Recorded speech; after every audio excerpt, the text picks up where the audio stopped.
की जो है वो है हार्डवर्क। Okay. बिना हार्डवर्क के, पेशेंस, डेडिकेशन के कोई भी गोल अचीव नहीं होता। तो हम जो चीज़ कर रहे हैं उसमें डेडिकेशंस, पेशेंस होना ज़रूरी है ताकि हम अपना गोल अचीव कर पाएँ। या जैसे हम लोगों का सिलेबस ख़त्म हो गया था अक्टूबर नवंबर में तक, उसके बाद खुद से चैप्टर्स की रीडिंग, इम्पॉर्टेंट पॉइंट्स को अंडरलाइन हाईलाइट करना, उसके बाद नोट्स बनाना, एंड में नोट्स बनाना सारा स्टार्ट किया ताकि बिल्कुल जब पेपर हो उनको रिवाइज कर सके। दोबारा सारी बुक्स खोल के ना देखनी पड़े कि कहाँ क्या था। पेपर में क्वेश्चंस आते हैं 3 मार्क्स 5 मार्क्स। तो 3 मार्क्स वाले में ये था कि सबसे पहले तो हेडिंग डाली, उसके बाद 3-4 लाइंस पैराग्राफ बना के लिख दिए। ऐसे 3 पॉइंट इनफ थे 3 नंबर के क्वेश्चंस में। हर क्वेश्चन खत्म होने के बीच में, जैसे हम नया स्टार्ट कर रहे हैं, बीच में एक लाइन, ताकि एग्जामिनर चेक करने वाला समझ जाए अलग अलग क्वेश्चंस हैं, थोड़ी नीटनेस भी दिखे और क्लीनिनेस भी दिखे। So guys, welcome back. This side और विजय है और आप सभी लोगों का बहुत बहुत स्वागत ई पाठशाला के चैनल पर। जैसा कि आप लोगों को पता है कि हम लोग एक इंटरव्यू सेशन कंडक्ट कर रहे हैं और जो आपको एवरी वीक कुछ ना कुछ धमाका मिलता रहेगा। और ये सेशन स्पेशली उन बच्चों को इंस्पायर करने के लिए है जो चाहते हैं कि अपना स्कोर अच्छा कर सके और एक एवरेज स्टूडेंट है, समझ में नहीं आ रहा कि तैयारी कैसे करती है। तो सबसे बड़ी प्रॉब्लम यही होती है कि end of the time notes कैसे प्रिपेयर करने हैं, तैयारी क्या होनी चाहिए, तो वो बहुत बड़ी प्रॉब्लम रहती है बच्चों के साथ। तो फाइनली चारों हमारे साथ है आज। चारों अपने बारे में थोड़ा सा इंट्रोडक्शन देगी और फिर हम जानेंगे चारों से कि चारों की 12th क्लास में स्ट्रैटेजी कैसी रही, किस तरीके से चारों ने अपने आप को प्रिपेयर करा और 95 एग्ज़ाम में परसेंटेज लेके आई है, तो बहुत बड़ी बात है। Hello, my name is Charu. Recently, I've passed my exam with scoring number 95 in history and geography as well. Today, I'm going to share my strategy with all of you through the medium of e-पाठशाला channel. और बाकी चारों की सारी चीज़ें हैं जो आपको समझ में आएंगी।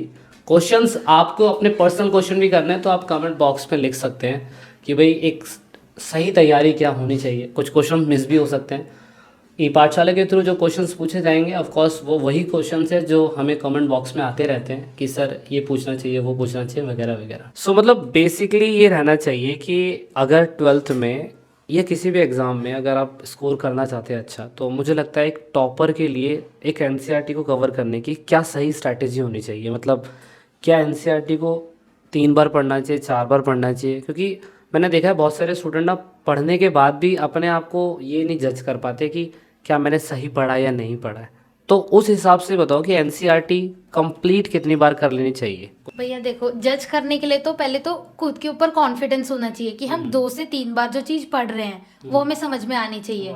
अगर वही कॉन्फिडेंस नहीं होगा तो हम 6 से 7 बार भी पढ़ ले तो भी ऐसा लगता है कि हमने पूरा पढ़ा ही नहीं है। तो फुल कॉन्फिडेंस में 2 से 3 बार सारी चीज़ें एक बार अच्छे से पढ़ लो और इम्पोर्टेंट पॉइंट साथ में नोट्स। बेसिक ये होना चाहिए कि अगर आप 3 से 4 बार भी एनसीईआरटी को कवर कर लेते हो तो इसका मतलब ये है कि आपने पढ़ लिया। बार बार पढ़ने से फिर कन्फ्यूजन क्रिएट हो रही है। डेडिकेटली अगर आप 2 बार भी पढ़ लेते हो, 3 बार भी पढ़ लेते हो, तो वो एनसीईआरटी कवर कर लेती है काफ़ी बेटर तरीके से। ओके, सो अभी दूसरा क्वेश्चन ये है कि एनसीईआरटी चलो पढ़ रहे हैं, 2-3 बार पढ़ रहे हैं। बहुत सारे लोग होते हैं कि हाईलाइट्स करते पूरी एनसीईआरटी को ही हाईलाइट कर देते हैं। तो मतलब एक पढ़ने की भी कोई स्ट्रैटेजी होती है क्या किसी टॉपर के लिए, कोई पढ़ने की स्ट्रैटेजी? जैसे मैं हिस्ट्री सब्जेक्ट को लेके बात करती हूँ, हमारा चैप्टर है जैसे मुगल एम्पायर के बारे में है। तो मुगल एम्पायर में मुगल किंग्स के बारे में बताया गया है, जैसे बाबर की एंट्री कैसे हुई, उसके बाद हुमायूं, अकबर। तो जैसे बाबर की एंट्री, उसके बाद जो पैराग्राफ्स हैं उनकी एंट्री पर उनको हाईलाइट करके मेन पॉइंट्स वो लिखे, उसके बाद हुमायूं के ऊपर लिखे, उसके बाद अकबर का। तो एनसीईआरटी में अकबर का जो है वो काफ़ी ब्रॉडली दिया गया है। तो उनके हर एक पॉइंट्स जैसे एडमिनिस्ट्रेशन, फिर लैंग्वेज, उसके पास उनके सोल्जर्स, उन सब के बारे में जो चीज़ें दी हुई हैं उनको ज़्यादा डीप में भी जाने की ज़रूरत है और सारी चीज़ें हाईलाइट करने की भी ज़रूरत नहीं है। जो मेन है बस उन्हीं को हाईलाइट करके नोट करने की ज़रूरत है ताकि एंड में हम लोग रिवाइज कर सकें कि क्या था। तो मतलब बेसिक ये है कि अगर आप जो एनसीईआरटी पढ़ रहे हो ना, अगर आप एनसीईआरटी सही तरीके से कवर कर लेते हो तो अकॉर्डिंग टू चारू कह रही है कि मतलब कोई ऐसी रेफरेंस बुक भी हो सकती है। अगर आपने एनसीईआरटी ख़त्म कर ली, मान लो एनसीईआरटी हमने 3-4 बार पढ़ के कम्प्लीटली ख़त्म कर ली, तो क्या एंड में किसी भी स्टूडेंट को कोई रेफरेंस बुक पढ़नी चाहिए या नहीं, या नोट से काम चल जाता है ऐसा कुछ? नोट्स के साथ साथ रेफरेंस बुक जैसे हमारी एग्जाम आइडिया और प्रीवियस ईयर्स की क्वेश्चन बुकलेट्स आती है, उनको सॉल्व करना, एग्जाम आइडिया और बाकी सारी भी बहुत सारी गाइड्स आती हैं, उनमें क्वेश्चन आंसर्स होते हैं एक्स्ट्रा, जो बुक में नहीं है एक्स्ट्रा रहते हैं, प्रीवियस ईयर्स के भी रहते हैं, उनको प्रैक्टिस करना कि कैसे कैसे क्वेश्चन प्रीवियस ईयर्स में पूछे गए हैं। सो मतलब बेसिक स्ट्रैटेजी यही है कि आप 2-3 बार एनसीईआरटी पढ़ें, उसके बाद अगर आपको लगता है कुछ एक्स्ट्रा मटेरियल पढ़ने की इच्छा हो रही है तो ऑफकोर्स आप रेफरेंस बुक लीजिए। रेफरेंस बुक में ये होता है कि आपको डिफरेंट टाइप क्वेश्चन जो होते हैं आप उन्हें फेस करते हो, आप उन क्वेश्चंस को देखते हो कि किस तरीके से ये क्वेश्चन कितने टाइप के हैं, मतलब किस तरीके से एनसीईआरटी पूछ सकता है। उसके लिए आप देखो, यहाँ पे चारों ने बताया कि उसने एग्ज़ाम आइडिया से पढ़ाई करी है, बट मार्केट में और भी हो सकती है, तो आपको जो बेस्ट लगती है आप उसकी तरफ ज़रूर जाइए। लेकिन हाँ, रेफरेंस बुक का आपको फ़ायदा ज़रूर होता है, उससे आपको एक्स्ट्रा क्वेश्चन जानने को मिलते हैं। प्रीवियस ईयर अगर आप पढ़ लेते हो तो इसका मतलब ये है कि आपको ये समझ में आता है कि एनसीईआरटी किस पैटर्न के हिसाब से क्वेश्चंस को पूछ रही है ना। तो जैसे कि आप लोगों को पता है कि भाई हिस्ट्री के सब्जेक्ट को लेकर बच्चों के साथ हमेशा प्रॉब्लम रहती है, 12th क्लास में तो स्पेशली है। और चारू उनमें से एक है कि भाई चारू के इस बार अपने एग्ज़ाम में जो लास्ट ईयर है 95 लाना 100 में से, वो मेरे ख्याल से अपने आप में ही बहुत बड़ा मतलब एक अचीवमेंट है।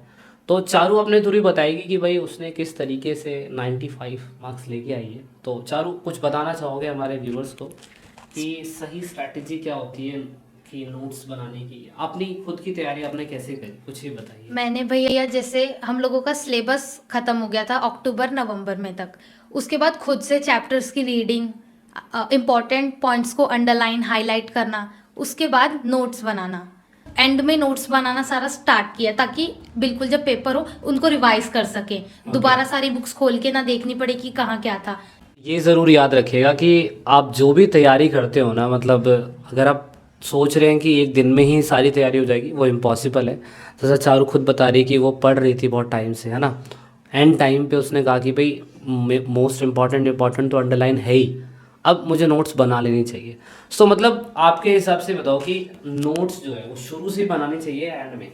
नोट्स का ये हम लोग बहुत सारी चैप्टर हमने रीड किया, इंपॉर्टेंट लाइन अंडरलाइन, एक चैप्टर कंप्लीट होने के बाद दोबारा से बुक खोल के इंपॉर्टेंट पॉइंट्स को अपने लैंग्वेज में लिखना कि हम लोगों को एंड में समझ आना चाहिए कि पूछा क्या जा रहा है।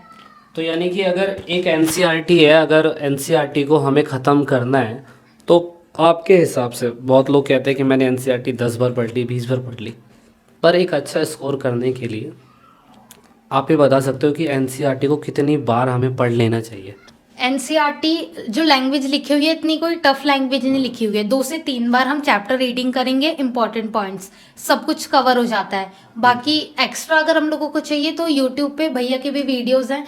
तो अभी हमने काफ़ी चीज़ें चारों से जानी है और चारों ने अपने एक्सपीरियंस को काफ़ी अच्छी तरीके से शेयर करा है। ओके चारों, एक और क्वेश्चन जो हमेशा टॉपर्स जो करते हैं, आई थिंक अप्लाई करते हैं कि नहीं करते हैं, मैंने जिस समय करा था तो मैंने अप्लाई नहीं करा, बट बहुत सारे लोग कहते हैं कि एक बेस्ट तरीका हो सकता है, वो है स्टिक नोट्स का।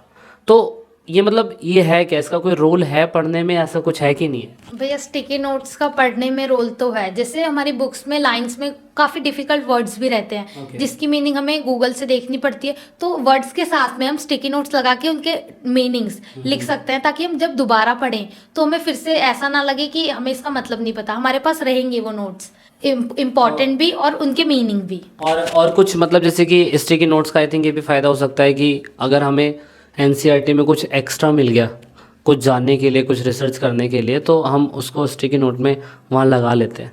मैंने बहुत सारे टॉपर्स को देखा है कि भाई वो अपने जहाँ पढ़ते हैं डेस्क पे स्टिकी नोट्स लगाते हैं, उन्हें क्योंकि सामने से ऑब्जर्व होता रहता है ना कि क्या चल रहा है क्या नहीं चल रहा है, उन चीज़ों से उन्हें रिमाइंड होता रहता है ना।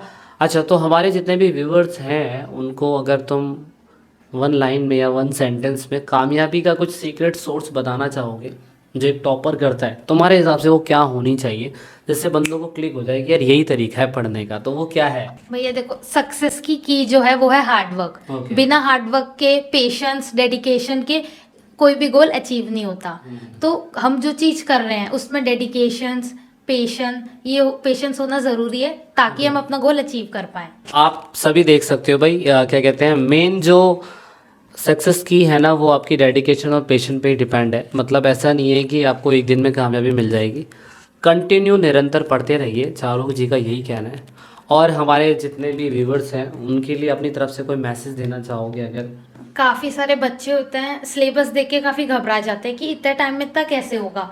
तो पॉइंट्स रहते हैं ना कि सारी चीज़ों को एकदम टाइम टेबल बना के अच्छे से पढ़ना कि फर्स्ट ये है, फिर सेकंड ये है, फिर थर्ड ये है। सारी चीज़ को बार बार रटोगे तो फिर वो कंफ्यूज करेंगे कि कैसे क्या था।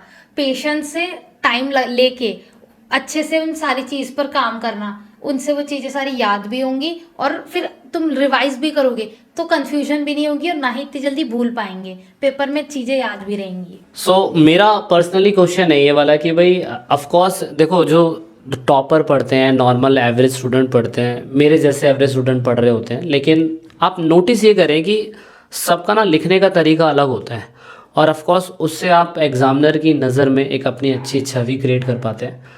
तो चारू ने अगर इतने मार्क्स लेके आए तो ऑफ कोर्स उसकी अपनी भी कोई राइटिंग स्ट्रैटेजी होगी।